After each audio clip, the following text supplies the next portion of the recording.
The struggle of the people of West Papua for independence from Indonesia. As a result of the failed management of the center in Jakarta, West Papua is increasingly difficult to have a voice heard about independence. Now maybe they were a minority in this province, after decades of migration to Papua from other parts of Indonesia. Ethnic Papuans are increasingly worried that even voting, if it occurs, may not produce decisions that support independence. Further delays in voting only added to their concerns. On the other hand, the Indonesian government is unlikely to approve the independence of a province rich in natural resources, which also forms the western part of the island of New Guinea in eastern Indonesia. The referendum on independence occurred only after the fall of Suharto and the deterioration of his successors. But Santa Cruz proved quite a lot to the world in general that Indonesian regulations in Timor-Leste were harmful and violent.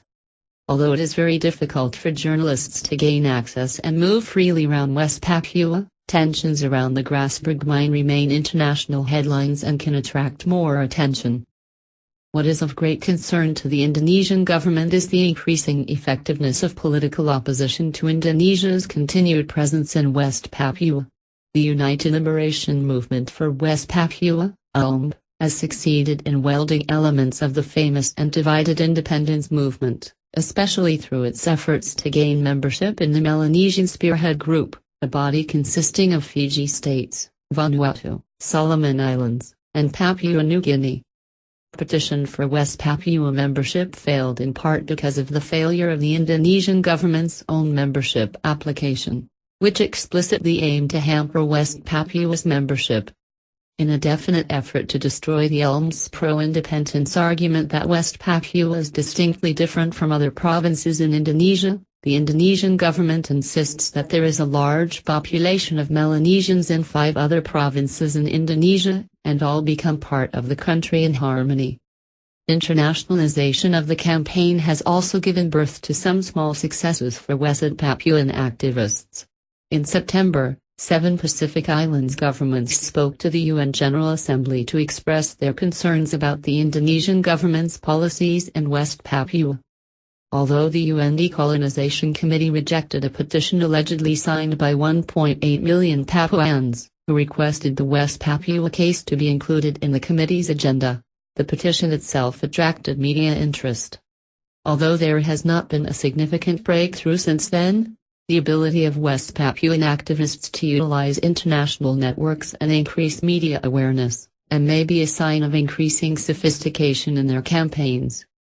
West Papuans have more prominent supporters in matters such as Jeremy Corbyn, leader of the British Labour Party and future Prime Minister, who is a founding member of the International Parliament for West Papua.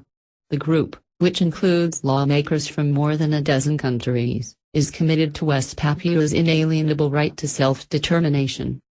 The Indonesian government has difficulty making decisions to deal with the increasingly qualified political opposition, and the population is more concerned about its survival as a distinctive ethnic group. A long history of human rights violations committed by Indonesian security forces may have destroyed the prospect of restoring trust to the state among Papuans. How to manage turbulent populations that oppose plans to expand mining operations is a type of question that the Indonesian government tends to answer in a rigid and unimaginative way. Despite President Joko Widodo's efforts, known as Jokowi, to improve the situation in West Papua, the problem there is deeply rooted. Political life has been poisoned by decades of local violations and corruption. Economic development policies generally do not benefit ethnic Papuans. And political opposition to Indonesian regulations, because of all of its recent attention, is still too ionized.